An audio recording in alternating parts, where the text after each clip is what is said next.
Kak, sebenarnya kakak itu kenapa? Apa kakak ingin berbagi cerita denganku? Tanya Maria. Wanita itu terdiam sejenak sambil memikirkan sesuatu. Tiba-tiba ia memegang kepalanya, wajahnya bahkan terlihat cemas dan ketakutan. Lelaki itu berjanji akan bertanggung jawab dan menikahiku, tapi kenyataannya dia malah mengusirku dan mengambil mereka dariku. Aku benci lelaki itu, aku benci. Siapa laki-laki itu? Dan mereka siapa? Maria begitu penasaran dan ingin mencari tahu apa yang sebenarnya terjadi pada wanita itu hingga ia mengalami depresi berat seperti sekarang. Wanita itu tidak menjawab, ia menutup matanya dengan kedua tangan kemudian terisak. Maria tidak tega bertanya lebih jauh lagi. Ia memeluk tubuhnya dan mencoba menenangkan wanita itu. Hus. Tidak apa-apa, Kak. Tidak apa-apa. Sementara itu di halaman depan. Di mana gadis itu?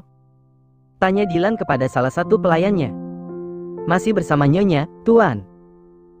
Di dalam kamarnya, jawab pelayan itu sambil tergopoh-gopoh mengikuti langkah kaki Dylan yang begitu cepat menelusuri setiap ruangan yang ia lewati. Bagaimana kejutan itu? Sudah hampir selesai, Tuan. Baguslah, persiapkan saja semuanya. Baik, Tuan. Dylan mengangkat tangannya sambil berlalu dan pelayan itu pun berhenti mengikuti Dylan kemudian kembali melanjutkan pekerjaannya. Setibanya di ruangan itu, Dylan sempat menghentikan langkahnya tepat di depan pintu. Ia mencoba mendengarkan suara dari dalam ruangan tersebut. Namun, ruangan itu nampak hening. Tak ada suara kegaduhan di sana. Perlahan Dylan membuka pintu tersebut dan mencoba mengintip. Ia melihat sosok Maria yang sedang menyisir dan merapikan rambut kakak perempuan Dylan yang terlihat berantakan. Ada suatu hal yang membuat Dylan tak percaya. Kakak perempuannya itu nampak tenang dan begitu nyaman saat berada di samping Maria. Maria, sapa Dylan sembari menghampiri kedua wanita itu. Sontak saja kehadiran Dylan di tempat itu membuat mereka sedikit terkejut. Maria memperhatikan sebuah jam dinding yang menggantung di dalam kamar tersebut sambil menautkan kedua alisnya. Wah, Om pulang cepat, ya? Pasti sudah tidak sabar ingin ketemu Maria, kan? Tanya Maria sambil terkekeh pelan. Siapa bilang? Sahut Dylan yang kemudian duduk di samping kakaknya dan memeluk tubuh wanita itu. Wanita itu pun tersenyum hangat sambil membelai kepala Dylan yang sedang berada di pundaknya. Lah, terus? Aku mendapat kabar bahwa kamu berkunjung ke sini tanpa sepengetahuanku. Aku kan jadi parno sendiri. Takutnya setelah aku pulang, tahu-tahu rumahku jadi istananya kucing Jepang yang fenomenal itu. Kan gak lucu, jawab Dylan. Maria tertawa lepas di ruangan itu dan membuat kakak perempuan Dylan ikut tertawa karena melihat ekspresi Maria yang terlihat lucu. Oh, astaga. Kamu jahat banget, ucap Maria di sela-gelak tawanya. Dylan menghembuskan napas lega karena Maria baik-baik saja, begitu pula dengan kakak perempuannya. Ia mengedarkan pandangan dan tiba-tiba matanya tertuju pada sebuah kue ulang tahun Maria yang terletak di atas nakas. Kue ulang tahun yang tinggal separuh karena separuhnya sudah dimakan oleh Maria dan kakak perempuan Dylan serta dibagi-bagikan kepada pelayan dan juga perawat yang berjaga di kamar tersebut. Oh ya, kakak. Aku ingin mengajak Maria keluar sebentar, boleh kan? Ucap Dylan mencoba membujuk sang kakak. Wajah wanita itu mendadak menjadi sendu tetapi ia tetap mengizinkan Dylan mengajak Maria keluar. Ia menganggukkan kepalanya. Ya, baiklah. Dylan melabuhkan ciuman di kening wanita itu kemudian bangkit dari posisi duduknya dan menghampiri Maria. Memangnya kamu mau mengajakku kemana? Tanya Maria. Ikutlah denganku, ucapnya sembari meraih tangan Maria kemudian menuntun gadis itu berjalan keluar dari ruangan itu. Dylan membawa Maria menelusuri ruangan demi ruangan dan membuat Maria kebingungan. Sebenarnya kita mau kemana, sih? Tanya Maria lagi. Sebentar lagi kita sampai. Tunggu sebentar. Dylan melepaskan genggaman tangannya kemudian berdiri di belakang Maria dan menutup mata gadis itu dengan kedua tangannya. Apaan, sih? Ikut saja, ucap Dylan sembari menuntun gadis itu menuju sebuah ruangan yang berbeda sendiri di antara ruangan lainnya. Sebuah kamar berwarna pink, yang baru saja selesai dikerjakan. Sekarang bukalah matamu, ucap Dylan. Perlahan gadis itu membuka matanya. Tempat apa ini? Tanya Maria sambil membulatkan matanya. Bukalah, pintunya tidak dikunci. Maria meraih gagang pintu kemudian membuka pintu ruangan tersebut. Ketika pintu terbuka, Maria menjerit histeris. Bagaimana tidak, di dalam ruangan itu penuh dengan kucing fenomenal kesayangannya. Mulai dari pernak-pernik, boneka, wallpaper bahkan terdapat sebuah tempat tidur yang bermotif sama. Oh ya, Tuhan. Cantik sekali. Pekiknya sambil terus memperhatikan sekeliling ruangan. Di saat Maria masih terkagum-kagum dengan apa yang dilihatnya, beberapa orang pelayan tiba dengan membawa sebuah kue ulang tahun berukuran besar. Di mana di atasnya ada boneka Hello Kitty dan Doraemon yang sedang berciuman. Selamat ulang tahun, Nona Maria. Ucap semua pelayan. Ada yang lebih lucu, semua pelayan mengenakan pakaian yang sama.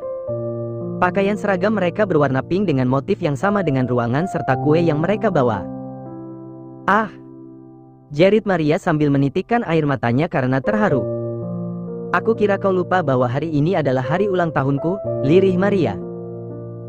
Dylan memeluk tubuh Maria sambil tersenyum hangat. Rencananya hari ini aku ingin menjemputmu setelah pulang dari kantor karena para pelayan masih mempersiapkan hal ini untukmu. Tetapi ternyata aku salah, malah kamu yang datang ke sini, ucap Dylan. Aku kan tidak tahu. Karena sekarang temanya kucing fenomenal dari Jepang maka. Dylan meraih 2 buah setel pakaian berwarna biru dan pink. Kenakan ini dan aku yang ini. Aku ingin kita menggila karena hari ini adalah hari spesialnya Kitty kesayanganku, ucap Dylan sembari menyerahkan setelan berwarna pink kepada Maria. Para pelayan yang sedang berdiri di belakang mereka hanya bisa terkekeh melihat majikannya yang sekarang ikut-ikutan menjadi aneh setelah bertemu dengan gadis itu. Setelah mengganti pakaian mereka, Dylan dan Maria pun memulai pesta ulang tahun sederhana ala mereka bersama para pelayan yang ikut menggila bersama pasangan itu. Bagaimana hasilnya, dokter? Tanya Yo yang sudah tidak sabar ingin tahu hasil dari tes DNA tersebut. Hasilnya 99% cocok, Tuan Yo. Nona Sakila dan Nona Aira kemungkinan besar memang saudara kembar. Sakila dan Aira pun saling berpelukan satu sama lain. Mereka menangis haru karena setelah 20 tahun lamanya, mereka baru tahu bahwa ternyata mereka memiliki saudara kembar. Yo memeluk kedua gadis itu sambil tersenyum puas. Sekarang semuanya sudah jelas. Kalian memang saudara kembar dan sekarang tugas Dedi tinggal satu, mencari tahu siapa orang tua kandung kalian. Terima kasih banyak atas bantuannya, Om, sahut Aira. Sama-sama. Setelah semuanya selesai, Yo dan kedua gadis kembar itu pun kembali ke mobil. Oh ya, Aira. Hari ini Momi Ica ingin mengadakan acara ulang tahun kejutan untuk Maria. Kamu ikut, ya? Ajak Sakila. Ya, ide yang bagus, sela Yo sembari membuka pintu mobilnya. Benarkah? Aku sih mau aja, tapi memangnya aku diundang? Ucap Aira. Kalau soal itu, kamu tenang saja, sahut Sakila. Sementara itu di mansion. Bagaimana persiapan pesta kejutannya? Apakah semuanya sudah siap? Tanya Marcelo kepada Marisa yang terlihat sangat sibuk mengatur acara kejutan untuk putri kesayangannya. Sedikit lagi, Dat, dan semuanya akan beres. Tinggal menunggu kedatangan gadismu itu, jawab Marisa. Baguslah kalau begitu. Marcelo meneruskan langkahnya dan meninggalkan Marisa dengan kesibukannya. Sementara Marisa masih sibuk mempersiapkan acara kejutan untuk Maria. Di kediaman Dylan, acara ulang tahun sederhana ala pasangan Kitty dan Emon baru saja selesai. Terima kasih atas pestanya, Emonku. Aku sudah kehabisan kata-kata dan tidak tahu harus berkata apa lagi selain ucapan terima kasih, ucap Maria. Wajah gadis itu belepotan dengan krim kue ulang tahunnya. Sama-sama. Terima kasih juga karena sudah memberi warna berbeda dalam hidupku, My Kitty. Aku mencintaimu, sahut Dylan sembari merengkuh tubuh Maria ke dalam pelukannya. Om. Ya. Maria mendongakkan kepalanya menatap wajah Dylan yang sedang memeluknya dengan erat. Bolehkah aku bertanya tentang kakakmu sekali lagi? Dylan melerai pelukannya kemudian menatap gadis itu dengan seksama. Tanyakanlah. Tadi aku sempat mengajaknya bicara. Dia bilang lelaki jahat itu sudah mengambil mereka darinya. Mereka itu siapa, Om? Dan lelaki itu, apakah kamu mengenalinya? Dia berkata seperti itu padamu? Tanya Dylan serius. Ya. Dylan menghembuskan napas berat dan terlihat jelas di raut wajahnya bahwa lelaki itu sedang bingung. Itulah yang selama ini jadi pertanyaan, Maria. Aku bahkan tidak tahu siapa lelaki yang sudah berbuat jahat padanya. Dan aku juga tidak tahu siapa yang ia maksud dengan mereka. Kadang-kadang ucapan kakakku itu tidak bisa dipercaya. Tapi, aku kenal dengan seorang laki-laki yang pernah berhubungan dengan kakakku, lelaki kaya yang juga pernah menyia-nyiakan dirinya. Namun, aku belum yakin 100% bahwa lelaki itu yang melakukannya, tapi entahlah. Aku tidak ingin menuduh siapapun sebelum semuanya benar-benar terbongkar. Boleh aku tahu siapa lelaki itu? Siapa tahu aku kenal dan bisa membantumu membongkar semuanya, ucap Maria dengan wajah serius menatap Dylan. Dylan tersenyum kecut sambil menggelengkan kepalanya. Lupakanlah. Sebaiknya kita fokus pada hubungan kita, Maria. Sebentar lagi ujian akhir sekolahmu selesai, itu artinya aku akan segera melamarmu. Kamu ingin tahu berapa uang mahar yang aku persiapkan untukmu? Berapa? 1 miliar. Sama seperti hutangku kepadamu, jawab Dylan sambil terkekeh pelan. Serius? Maria membulatkan matanya dengan sempurna. Itu uang semua, Om. Aku bahkan belum pernah melihat uang sebanyak itu, tutur Maria. Sebentar lagi kamu akan melihatnya dan akan menjadi milikmu. Setelah puas berbincang-bincang, Dylan pun bersiap mengantarkan Maria kembali ke mansionnya. Bagaimana dengan motorku? Biarkan saja, besok aku yang akan menjemputmu dengan skuter Kittymu. Janji, ya. Ya. Dylan membukakan pintu mobil untuk Maria dan kemudian mereka pun segera berangkat menuju kediaman gadis itu. Di perjalanan, ponsel Maria terus berdering. Sang Momi terus saja mempertanyakan tentang keberadaannya. Momi. Kan Maria sudah bilang, Maria lagi di jalan dan sebentar lagi Maria nyampe, kok. Baiklah kalau begitu, Momi cemas, Maria. Karena kamu belum juga kembali, sahut Marisa dari seberang telepon. Setelah memutuskan panggilannya, Marisa pun segera memerintahkan semua orang yang ingin menyambut kedatangan Maria untuk bersembunyi terlebih dahulu. Cepat. Semuanya sembunyi dulu, si Kitty sudah hampir sampai. Pekik Marisa dengan wajah panik. Semua orang pun mulai mencari persembunyian mereka masing-masing. Tidak ketinggalan, Melvin dan Aira yang sedang berdebat memperebutkan tempat persembunyian untuk mereka. Aku di sini, kamu cari saja persembunyian yang lain. Ini kan mansion kamu pasti tahulah di mana tempat yang aman untuk bersembunyi. Kesal Aira karena Melvin ikut berdesak-desakan dengannya bersembunyi di balik horden. Tapi aku maunya di sini, bagaimana? Ini kan mansionku, sahut Melvin sambil tersenyum puas karena gadis itu terjebak bersamanya.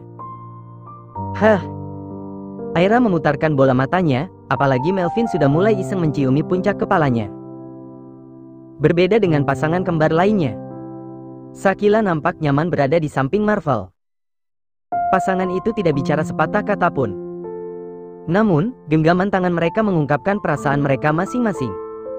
Tidak berapa lama, Maria pun tiba bersama Dylan. Pasangan itu nampak bingung karena tidak biasanya mansion terlihat sangat sepi. Halo, Mom. Panggil Maria dengan setengah berteriak. Tiba-tiba saja, semua orang yang keluar dari persembunyian mereka dan berteriak secara serempak. Selamat ulang tahun, Nona Kitty. Maria terkejut bukan main, apalagi di ruangan itu semuanya berkumpul. Bahkan Aira pun ada di sana untuk ikut merayakan pesta ulang tahunnya.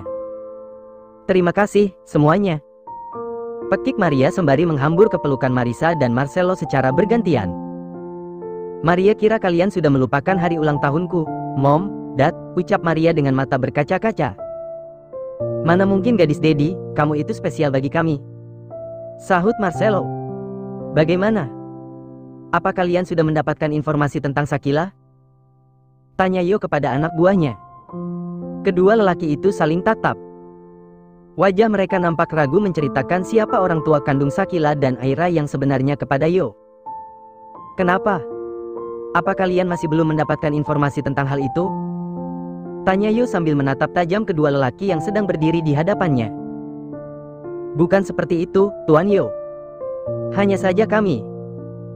Kedua lelaki itu kembali saling tatap tetapi hanya sebentar. Setelah itu tatapan mereka pun kembali fokus pada Yo yang masih menunggu jawaban dari mereka. Yo mengangkat alisnya dan ia masih sabar menunggu jawaban dari kedua lelaki itu. Semoga hal ini tidak akan membuat Anda shock, Tuan Yo, ucap salah satu dari kedua lelaki itu seraya menyerahkan sebuah berkas yang berisi informasi tentang siapa orang tua kandung Shakila dan Aira. Yo menyambut berkas tersebut sambil menautkan kedua alisnya.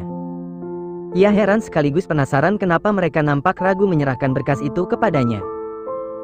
Perlahan Yo membuka berkas itu kemudian memperhatikannya dengan seksama. Raut wajah Yo nampak berubah setelah ia selesai membaca informasi tentang kedua gadis kembar tersebut. Ya, Tuhan. Sepertinya Tuan Marcelo harus tahu tentang hal ini.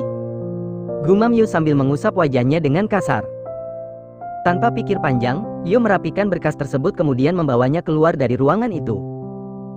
Kalian berdua, ikutlah denganku. Kita harus membicarakan hal ini kepada Tuan Marcelo, ucap Yo sambil berlalu, melewati kedua anak buahnya. Siap, Tuan. Sahut kedua lelaki itu secara bersamaan. Dengan langkah cepat, Yo memasuki kediaman Tuan Marcelo dan diikuti oleh kedua anak buahnya. Di mana Tuan Marcelo? Tanya Yo kepada salah satu pelayan yang baru saja ia temui. Sepertinya Tuan Marcelo ada di ruang pribadinya, Tuan, sahut pelayan itu. Baiklah, terima kasih. Yo kembali melangkahkan kakinya menuju ruangan pribadi Tuan Marcelo dan kedua lelaki itu pun masih setia mengikutinya dari belakang. Tepat di saat itu, Maria melihat Tuan Yo yang tergesa-gesa menuju ruangan pribadi dedinya dan hal itu membuat Maria penasaran. Bukankah itu Om Yo? Dilihat dari ekspresi wajahnya, sepertinya sedang ada masalah. Apa ini ada hubungannya sama Kakila? Gumam Maria sembari memperhatikan Yo dan kedua anak buahnya dari kejauhan. Karena dihantui rasa penasaran yang begitu besar, akhirnya Maria memutuskan untuk mengikuti ketiga lelaki itu hingga ke ruang pribadi sang dedi. Setibanya di sana, Yo segera mengetuk pintu ruangan itu sambil memanggil nama Tuan Marcelo. Tok! Tok! Tok! Tuan Marcelo, bolehkah saya masuk? Masuklah, sahut Marcelo yang sedang sibuk dengan beberapa berkas laporan keuangan perusahaannya. Perlahan Yo membuka pintu ruangan tersebut kemudian melangkah masuk bersama kedua anak buahnya. Marcelo memperhatikan ekspresi wajah Yo saat itu dan ia tahu ada sesuatu yang tidak beres yang sedang terjadi. Duduklah, titah Marcelo setelah Yo berdiri tepat di depan meja kerjanya. Terima kasih, Tuan Marcelo. Marcelo merapikan semua berkas yang masih berhamburan di atas meja kemudian menyimpannya ke dalam laci. Ada apa, Yo? Seperti ada yang sedang mengusik pikiranmu? Tanya Tuan Marcelo. Ia sudah hafal bagaimana karakter wajah Yo dan tanpa diberitahu pun ia tahu bahwa lelaki itu sedang ada masalah. Coba Tuan baca berkas ini sebentar, ucap Yo sembari menyerahkan berkas yang ia pegang kepada Marcelo. Marcelo pun menyambutnya kemudian membuka berkas tersebut dengan hati-hati. Apa ini, Yo? Tanyanya. Sebaiknya Tuan baca saja, sahut Yo. Marcelo pun mulai membaca berkas itu dengan seksama dan sama seperti Yo, ekspresi wajah Marcelo pun berubah setelah tahu isi berkas itu. Apa kamu yakin, Yo? Pekik Tuan Marcelo. Ya, Tuan. Sama seperti Anda, saya pun sempat ragu dengan semua informasi ini. Tetapi, jika Anda masih tidak percaya, Anda bisa tanyakan masalah ini kepada kedua anak buah saya, sahut Yo seraya menunjuk kedua anak buahnya yang sedang berdiri di belakangnya. Marcelo menatap kedua lelaki itu dengan seksama. Kalian yakin informasi ini benar? Ya, Tuan. Sangat yakin dan kami bisa buktikan bahwa informasi itu benar, jawab salah satu dari mereka. Marcelo memijit pelipisnya kemudian menatap Yo lekat. Ternyata dunia ini begitu sempit ya, Yo. Ya, Anda benar, Tuan. Yo menganggukkan kepalanya, ia pun tidak menyangka. Aku tidak tahu apa yang akan dikatakan oleh Marisa jika ia tahu tentang semua ini. Yang pastinya, Marisa pasti akan sangat shock setelah mengetahui siapa ibu kandung dari Shakila dan Aira. Lalu, apa yang akan kamu lakukan sekarang, Yo? Apa kamu akan tetap mempertemukan kedua gadis itu kepada ibu mereka? Entahlah, Tuan Marcelo. Sekarang saya ragu. Saya takut mereka berdua kecewa setelah tahu keadaan ibu mereka yang seperti itu. Lagi pula saya masih belum tahu di mana wanita itu berada. Karena menurut informasi terakhir wanita itu berada di rumah sakit jiwa, jawab Yo. Kasihan dia. Siapa sangka akhirnya ia menjadi seperti itu? Apa mungkin depresi yang ia alami akibat kehilangan kedua anaknya, Sakila dan Aira? Tanya Marcelo sambil menatap kedua anak buah Hyo. Maafkan kami, Tuan Marcelo. Kami belum mendapatkan informasi lebih detail apa yang terjadi pada wanita itu. Informasi yang kami dapatkan hanya sampai di situ, bahwa wanita itu adalah ibu dari Nona Sakila dan Nona Aira, jawab lelaki itu. Aku perintahkan sebaiknya kalian selidiki lagi tentang wanita itu. Kenapa ia bisa menjadi seperti itu dan di mana keberadaan wanita itu sekarang? Titah Marcelo kepada kedua anak buah Hyo. Siap, Tuan. Depresi. Pekik Maria yang ternyata sedang menguping pembicaraan Tuan Hyo dan dedinya sejak tadi melalui sela-sela pintu ruangan tersebut. Entah mengapa aku teringat akan kakak perempuannya Om Dilan. Atau mungkin hal ini memang saling berhubungan? Jika benar begitu, itu artinya kakak perempuannya Om Dilan kenal dengan kedua orang tuaku, gumam Maria.